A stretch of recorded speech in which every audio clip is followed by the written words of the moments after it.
Why Magu'S suspension should not be celebrated as a sign of Buhari fighting corruption. The suspension of the Economic and Financial Crime Commission acting chairman Ibrahim Magu should not be celebrated as a sign of the government of Buhari fighting corruption, but it should rather be seen as a corrupt alliance gone wrong.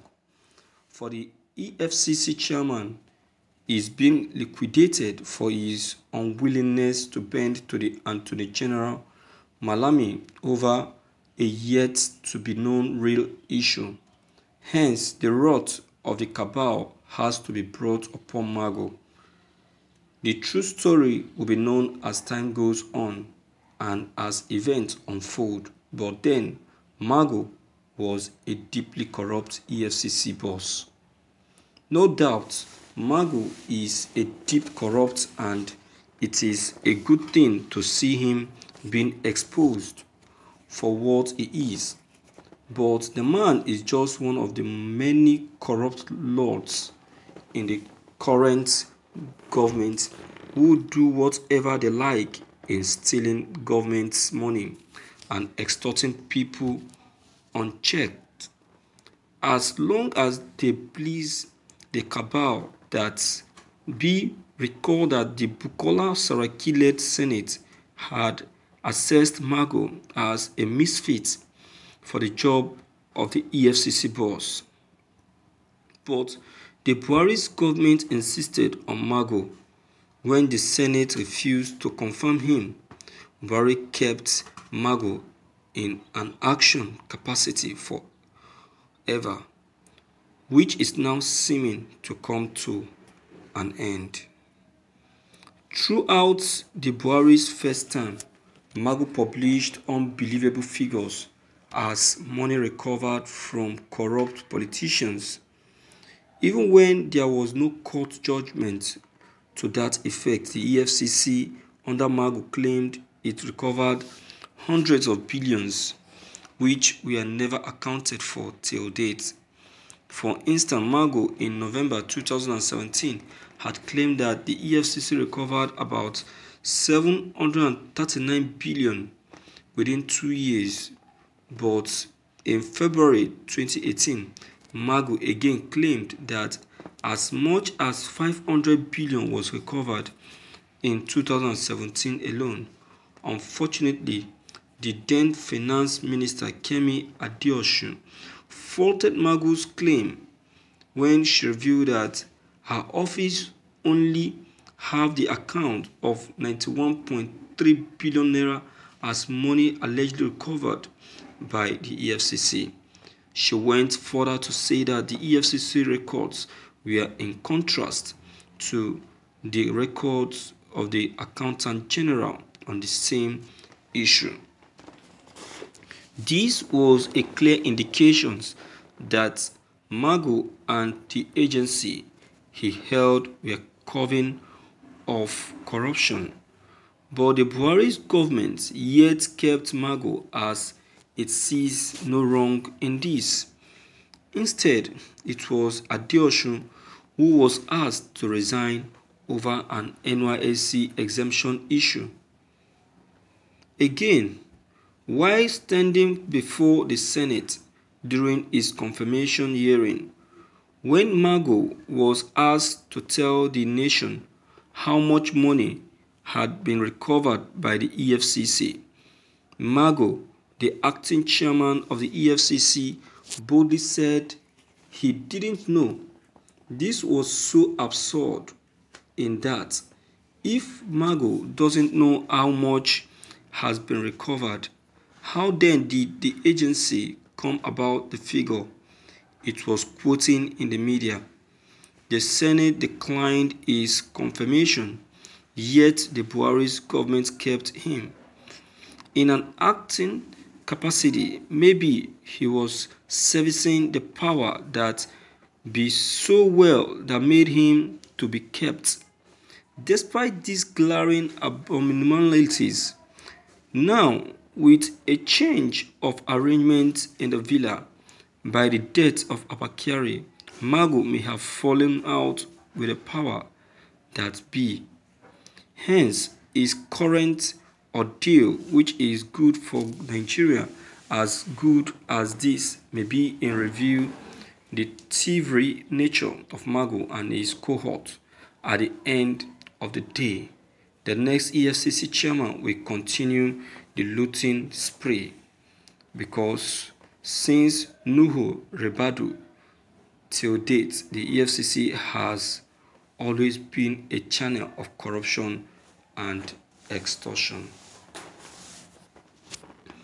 Thank you for listening to this news. This is serious. My viewers, you can see that aside from the corrupt personality of Magu, you see that Magu is not only corrupt, but is also a Confucianist boss.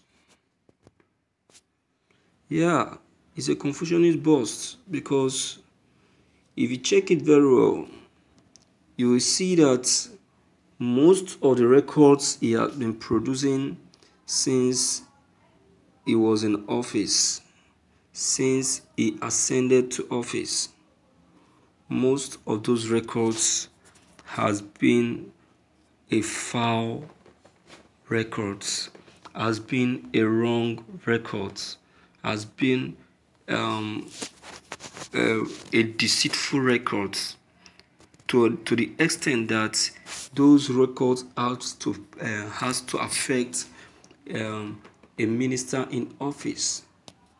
A minister in office by name Adeosun, Kemi Adeosun, which is very, very bad. You can see that this man is not only corrupt, but is a Confucianist that has been causing problems for people in office, providing wrong figures. He has been a thorn in the flesh, on the flesh of so many ministers, putting them into trouble. You can imagine. This is totally wrong. Okay, see the kind of the records he provided in 2017. That as a recovery fund, as recovered money, whereas they are not true. Okay, now the minister have to come out in public and say, no, it is not true. This is what was recovered from the EFCC. Now, who now is telling lie? It will not look as if the minister is now the one embezzling the money. So President Buhari, instead of him to check properly into the already check, to carry out a proper investigation, he went on to demand for the dismissal of the minister. It's totally wrong. You can see that this man is been long that he has been committing these atrocities, but people have been overlooking, watching, unknown to him that a day will come, his own time, his secrets will be opened to the public, and now it is happening. Where is Adeosun now? Is Adeosun suffering now? No. Instead, she's still occupying meaningful positions in government. But look at him now, rotting in jail. Rotting in jail. You see, that's why it's not good to do evil. It's not good to plot evil. See, President Buhari make a very big mistake. A very big mistake. See, when you don't employ people from their facial, looking at them facially, or observing their present records. Viewers, you really need to comment to this issue, because your comments, to me, I believe, will go a long way in curbing out some truth and facts. So please, don't forget to leave your comment behind. Click on the subscription buttons as well as bell buttons to get updated whenever we upload any new videos. Thank you.